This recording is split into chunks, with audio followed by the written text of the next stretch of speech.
So here's the story so far. We rode to Tenterfield mostly at night, and Brett had no clutch. We did 2 gigs along the way, and we met up with a border bunch in Tenterfield. And after 3 days of non-stop drinking and riding, Kappa crashes his bike in Armidale.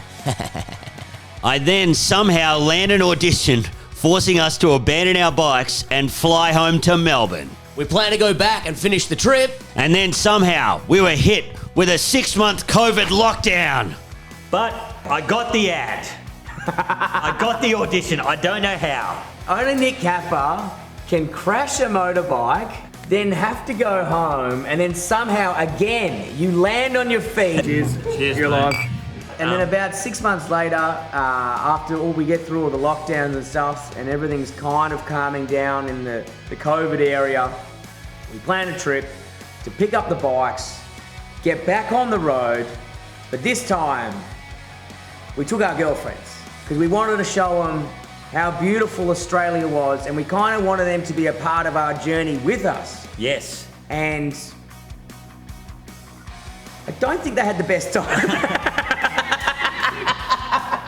I think in their mind they thought we'd be stopping at vineyards, we'd be having wine and cheese. Little did they know we'd just be riding a dirt bike for 8 hours a day, and they probably wouldn't see us until night. Sometimes 10 hours.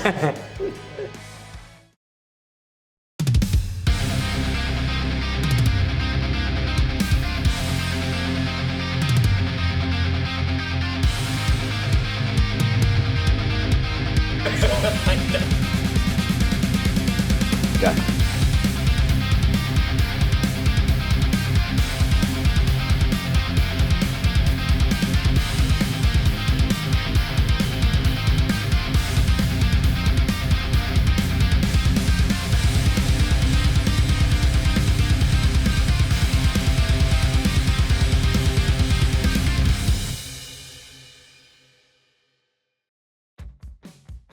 We pick up Brett and Fee from Bundaberg. Yes. We see a rodeo, which was the greatest thing we've ever seen. Man, you know what was great is because you're from the country, so I'm from a suburban forest field, and we used to have these old VHSs of rodeos. I don't know why. We got all these videos, and you were like, Brett, do you know a bull called Chainsaw? And I was like, yeah, I remember the bull called Chainsaw. On the way to the rodeo. Nick's prepared with his helmet. How do you think you're going to go on the bull ride, champ? We get it done?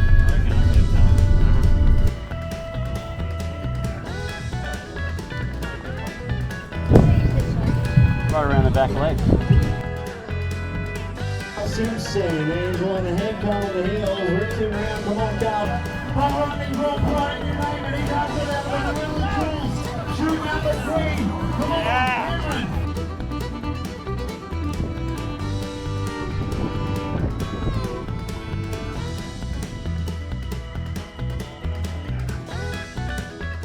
Man, it was such a good day out on the rodeo. I had such a good time. They had that big the horseman's prayer or something. Oh, the rodeo prayer.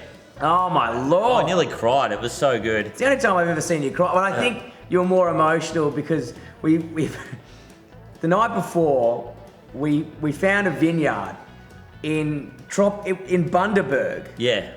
Which doesn't make sense that grapes maybe grow there or whatever. Anyway, it was the rankest wine I've ever had in my life. But the lady crapped on for so long. Yeah. And I think that we picked Brett and Fee up.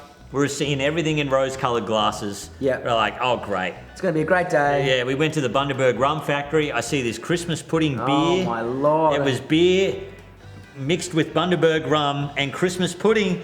And there was like 3 pallets of it. And it was so cheap. So I bought like 2 6-packs of that. I thought, how can I go wrong with this? And then we get wine from Bundaberg on the way home. We're like, this is going to be great. This is going to be the best New Year's Eve ever. The best part was when we got this wine, we're like, oh, we'll get some bubblies because you know we're celebrating that night or whatever. And your father-in-law, you go, oh, here's a nice glass of wine, and then you gave it to him. He drank it, and then spat it out on the lawn. I don't think you saw that. He's like, I'm not drinking that. Yeah. So no one else would drink it, so I finished off the whole bottle, plus the rankest beers I've ever seen in my whole life. Oh my God. So we were at the rodeo the next day, and I was feeling very sorry for myself. Yeah. I mean, you were feeling sorry for yourself. That night, I found one of those e-scooters on the road. I didn't even know how they had e-scooters there. And I thought I'd jump a curb, and I didn't jump the curb, and I went into a light pole. I had a few.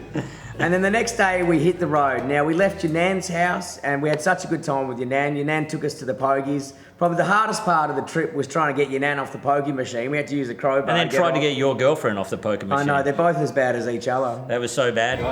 Isn't this exciting, Nick? Isn't this exciting? But yeah, we got to Bribey Island, and we got to Sandstone Point, and my parents had both bikes in the garage. Ready to go. Yes. I was so excited. We got back on the bikes. We didn't start the adventure yet. We went for a little test ride with your dad. Yeah. Ready to roll. Oh yeah. She's oiled up, ready to go. Yeah, should be pretty good today. Going around, was it Wivenhoe Dam and through Caboolture and stuff. Nothing too hairy. Nothing too hairy. Nothing too hairy, but then again, Harry is my middle name. Dad's like, look, don't go too hard. You know, Brett's just getting back into it. But what did I do, Brett? Got us all bogged. Yes. Straight away. Went through the dirtiest mud puddle I could find. Yeah. Had to push through. It looked like I wasn't going to get out. No. Well, Dad's 1200 wasn't going to get out. And yeah, it was all fine in the end though. Hey, Yeah. Brett. It was, well, we all got through it, so that was nice. It was the most beautiful riding around Mount Mee, Lake Wivenhoe. My dad was there riding with us. Stunning.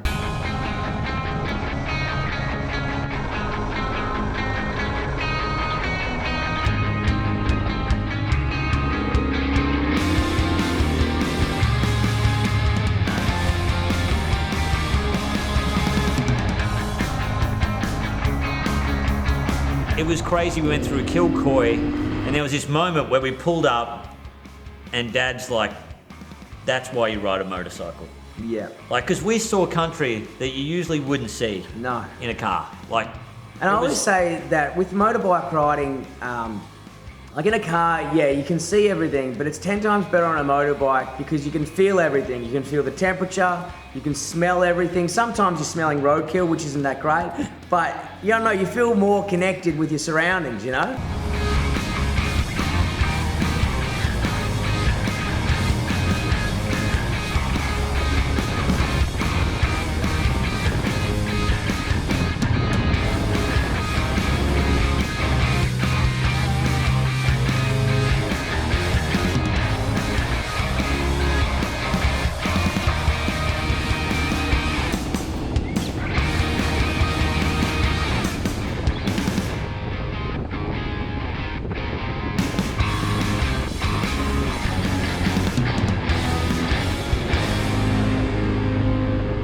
We had such a great time. We stopped at a pub at the bottom of Mount Tambourine. Yes. And there were a couple of blokes on Harleys. Now, this pub was in the middle of nowhere, and they only served pints. And I'm like, what is the RBT must have a field day here. And they must go nuts. the best, all the beers were like 7% or whatever. There was nothing light there. And the best part of the day that I enjoyed, there was some guys on some Harleys who looked like they just bought the Sons of Anarchy startup kit. You know, they had the rings, they had everything going. There's some hard-looking blokes, and one of the guys drops a pint, and your dad goes, "Taxi!" And these two big blokes turn around, and your dad still keeps holding eye connection, and they go, Yeah, good one, mate. So your dad just made two bikies shit. He's wearing a Gloucester shirt, like one know. of those two button-up things. They're wearing all the hard-ass stuff.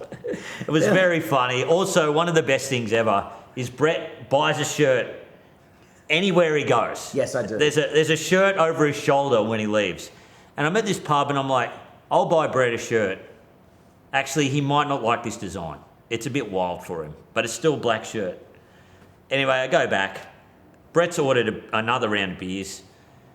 This person comes over and goes, "Hey mate, we've only got him in medium," and Brett's like, "Nah." No, I'm good. I'm too fat for that now. I've just come out of a lockdown. As if I'm going to fit into a medium.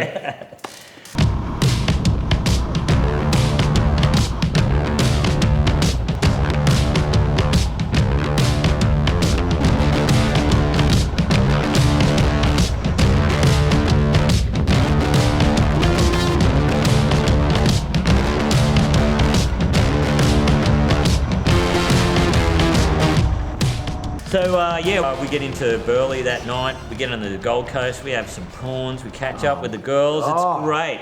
We have one of the best nights. Then the next day we had to get to Dorrigo. Dorrigo, whoa, whoa, whoa, whoa, whoa, whoa. I'm sorry. Dorrigo, whoa, whoa, whoa, whoa, whoa. You've got to stop doing that. Now we're staying at this beautiful house on the Gold Coast. Brett and I are like, let's go for a swim. They go, no, beach is closed. There's a storm coming. Like, oh Also, wasn't there like a jellyfish plague as well? There was a jellyfish plague as well. We get to this, honestly, it's like this beautiful mansion of a place, and we're like, we're in the Gold Coast. We're going to be at the beach. We're going to be partying. We're going to be having pina coladas. I swear to God, doesn't matter where we go, a storm finds us. So we wake up in the morning. It's the sun's out. Then the moment I press that start button, the clouds just come over. Torrential rain. Absolutely torrential rain. To Nimbin. Never been to Nimbin before. I'm kind of excited about it. You hear all the hype. People with purple hair and stuff. I went to Mullumbimby once, which is kind of like, I guess, Nimbin light, or maybe mega. I can't even talk. I had 2 coffees already.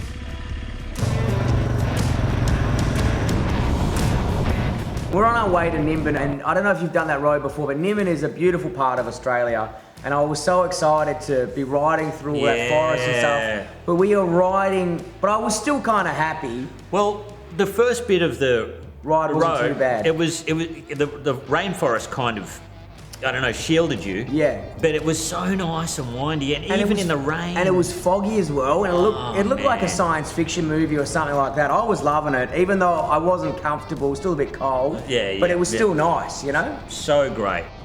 Even though it's fucking pissing down rain, this is absolutely beautiful. And I gotta tell you, I don't mind riding in the rain. After our last ride in the freezing cold, I'm actually fine with it, you know? Well, this is some of the hairiest track I've ever seen. And it's, oh, he's alive! He's alive! A few times I nearly ran off the side. I went to press record, I was like, fuck! Pretty cool. Man, you're fucking acing it. Alright, let's keep going. It's so fun. Fuck.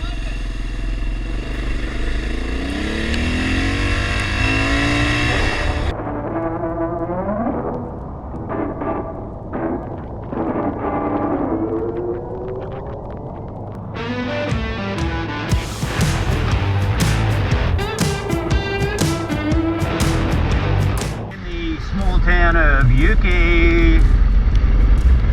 It's a bloody nice little town. One of those wanky towns. I just saw advertisement for a butter factory. But you know, you've always wanted to see how butter's made. Oh wow, look at how butter's made. That's great.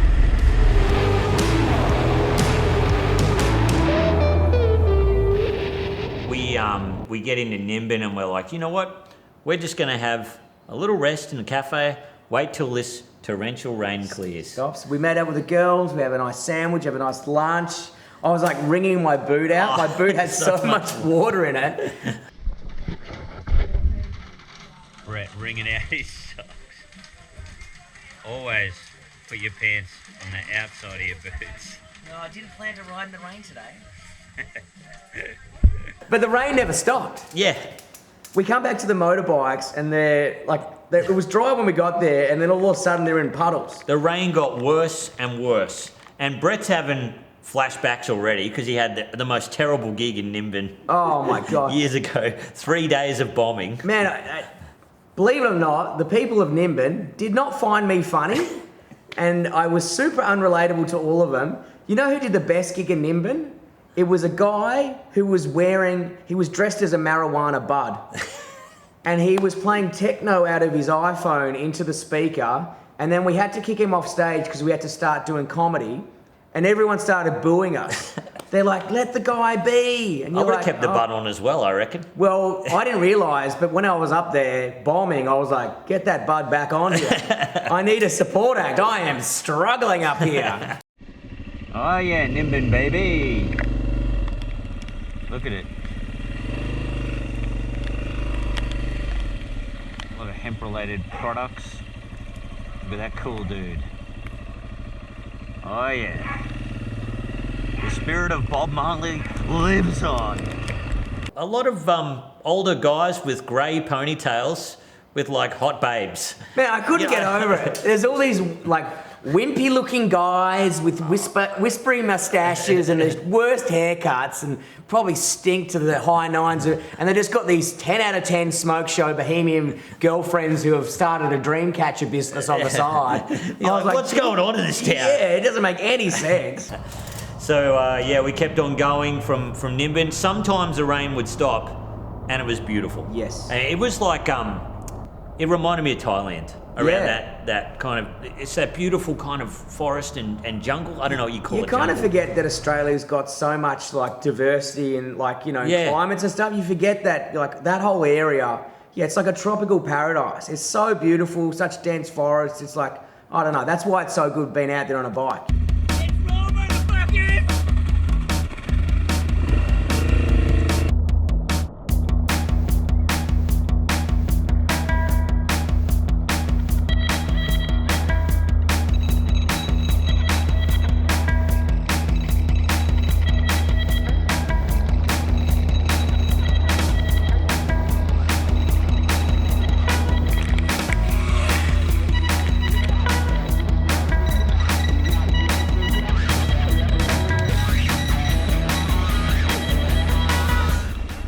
Lismore, huh? I've never been to Lismore before.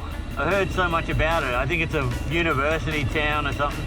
Whenever you met some loose dude in in Sydney, when I lived in Sydney, most likely they'd be from fucking Lismore or Grafton or somewhere crazy. I don't know why, it just kind of, it's a perfect amount of country, perfect amount of hippie, and a little bit of city. Wow, bloke on a you. We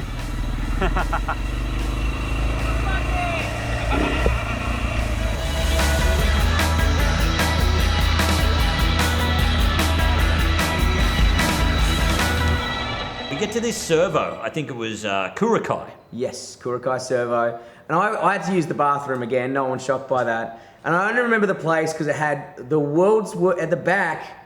It was like a house or something. It had the world's worst swimming pool, and it reminded me of the place I used to live at because we also didn't maintain this swimming pool, and eventually just turned to fresh water, and then all palm trees fell into it, and it turned into a swamp. In the back of this house I used to live at, we also used to have a goat to mow the lawn. Anyway, that kind of sums it up. Yeah. And then we put freshwater fish in there, and they survived. So when we used to have a few beers, we used to go fishing in the back swimming pool. Anyway, it just gave me flashbacks of that. Anyway, how was your childhood? Yeah. So yeah, at the service station at Kurikai, I say to the guys, hey, what do you think of this road? And this bloke goes, don't go down the road. Mate, the potholes are like gorgeous. And Brett just looks at me and he's like, I don't want you to do this. However, I know you're going to do it. Oh, there's no point in me even saying anything anymore. I just got to go, oh, we're going down there now. Cool. I can't wait to have this 8-hour trip, go out to 12 hours and my girlfriend never to speak to me again. Cool. Great. Yeah, let's do it. Let's go. And I thought, oh, maybe I've put us in a bad situation again. Maybe this road will get worse. There was some big potholes there. Until we see a VT Commodore. Not just a VT Commodore, a VT Commodore that's lowered with a body kit. Like, if that thing can get through there, surely we can. Yeah. You would hope.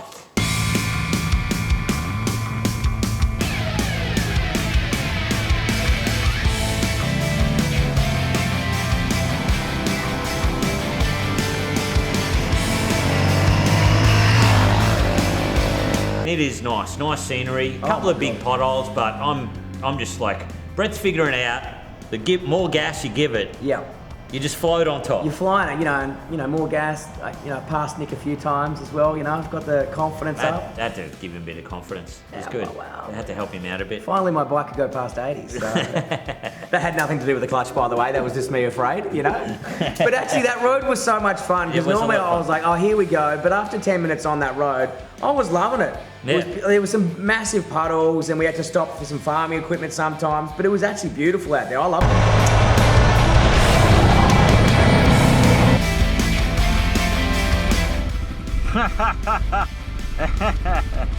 Yeah.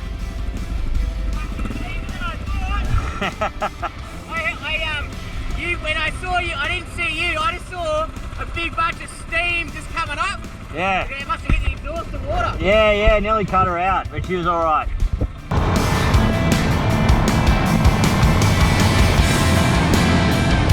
Then we got a bit bored. We went through Wapori, Grafton. Who cares? Yeah. It was Unless you live there, in in which case, please buy some shirts still. Yes. We've got a lot of merch to move. Love Grafton. Anyway, it was the first time I'd seen Grafton. I got a lot of friends from there, and I was dear. like, oh, cool. And then rode out of there. Did not stop. Straight through. Here we are, going through Grafton. I've never seen it, so it's pretty cool. And I thought, I can go to Dorrigo a bunch of ways. However, I will try this way, through Glenray. Nice. Get to Glenray. Now, something weird happened on the GPS. We only had to go 30 kilometres to Dorrigo. And for some weird reason, it had set back like 1.5 hours to go 30 kilometres. I was like, what is wrong with the GPS? There must be something wrong. We're going up this road, and the road gets smaller and smaller. And we're going uphill, and then there's more and more corners. And there's not one guidepost, there's like 30 guideposts around one corner. Because the road is this small, and if you went off the side, you would have just You're not going to have a dropped. good time. You're going to do like, 50-metre drop or something like And that. we've seen enough hospitals in Yeah. the last couple of months. We don't need to see any more. And it starts raining, it's getting tighter and tighter. The roads, until it's almost like a weird... I do not know how you get a car through there. No. No idea. But it goes from fear to all of a sudden just loving this road. It was great. It was incredible. One of the best rides I think I've been on. Yeah, the scenery, second to none. And because we were going uphill, it wasn't as scary. No. It was like, okay, you can gun it up here. It's and comfortable as well, yeah, it was. We just could not believe our luck. Well, I was in total awe, and I thought, I wonder if Brett's angry. I wonder if he's angry about the wet, whatever. We pulled up, and he's like, "Mate, I am loving this." I was like, "Yeah, me too. Let's keep going." Oh man, I was shocked as you. I'm normally angry. I wasn't angry. I was having a great time. I could not believe it. I was like, "Wow, 2 miracles." Maybe I should just push him off a cliff here. He's peaked in his life. I'll push him off He's the finally enjoying motorbikes. Bye. Just sticky tape your hand to the throttle. And then, so we do that for like 20. It does take an hour at least. And then we get out of the forest. There's 10 Ks to go to Dorrigo. Torrential rain. Like, I am talking like I'm seeing a wall of water. And I couldn't see anything out of my helmet, and I had to keep opening the visor. But the rain was like needles. It was messing up my face. I was like, oh my God, we've done it The again. longest 10 kilometres. Oh, Get into Dorrigo. The girls are unhappy with us. They are like, we have been waiting here for so long. we're like, sorry. But we have a nice dinner. We pull up at this hotel, and we're like, oh, we want to sink our teeth into a Palmer and stuff like that. I want a Now- steak, you know? But then we take a risk. The rumour is the chef is Nepalese. Oh yeah. And we're like, oh, should we risk it? Okay. But the golden rule is, wherever the chef's from is what you eat, because you know they're going to absolutely nail it, you know? However, You don't want to go fancy No. at a country pub. No, you don't you want to go fancy because sometimes it can get you into a lot of trouble. No, and I don't need any more reasons to stop for the toilet, you know? As Brett found out when he ordered a Scotch fillet in some bumfuck place in the middle of nowhere in Tasmania. I was like, you idiot.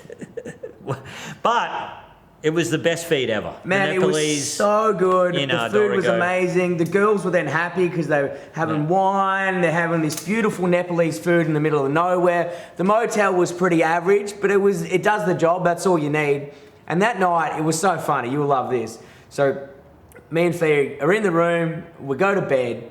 And next door, we hear some people making the sweet sounds of love. Yes. But the two people, it sounded like they were very masculine voices. So I was like, this is two blokes going at it, which is great. Because I came up with this backstory. I was like, well, they're from a country town. You know, it's probably, you know, it's not as city slicker where, you know, it's pretty common. Yeah. Where I was like, these guys, I created this big romantic story in my head. Like, they got away, they're escaping. This is where they're eloping. Yeah. They get to have their fun together. So I didn't mind being kept up till 3 a.m. in the morning. But I was just like, by 3 o'clock, I was like, okay, wrap it up now, guys. I need to get some sleep. Then in the morning, I wake up. The guy walks out and I'm like, good on you, champ, you know, you're living your life. Then a lady walks out. I was like, Jesus Christ, how many cigarettes have you had in your life? She had the roughest voice I've ever heard in my life. It just sounded like two banshees going at it all night. I'm not talking about the bird, I'm talking about the two-stroke. Bye. Man, the impression and the look on your face when the woman walked out. Couldn't believe it. Was so funny. Well, because then I was back to being annoyed for them keeping me up. Because there wasn't a beautiful love story, you know, that I created in my head. Because me and my girlfriend were like, oh, you know, they're probably suppressed by their country towns or whatever the hell it is, but they're just being themselves. I'm like, that's beautiful. And then to know it was a lady in there, I was like, God damn you. Also, it looked like they had their windows smashed or something. Like it was all covered in tape, the side of the car. So they're like, look, we've had a big prank today. Let's get it on. I actually thought they were at it on you didn't hear them. They probably put one of their heads through the side of the window. They were crazy. Who knows what they're doing back there? But we had to wake up the next morning to go to Nundle. Oh yeah, Nundle. See how annoying it is? Yeah. It's no, really you don't do annoying. it right. You go like this. Nundle. Legends. Along the ride, we raised some cash for Are You Bogged, Mate, which is a men's mental health charity for blokes in the country. If you got some spare coin, jump on their website and donate. In the next episode, surprise, surprise, it rains again. Brett breaks down, changes his battery, then learns how to use a fuel tap. Shut up. A huge bug hits Kappa in the face, and then he has no air conditioning in 40-degree weather. And we were late to meet our partners. Once again.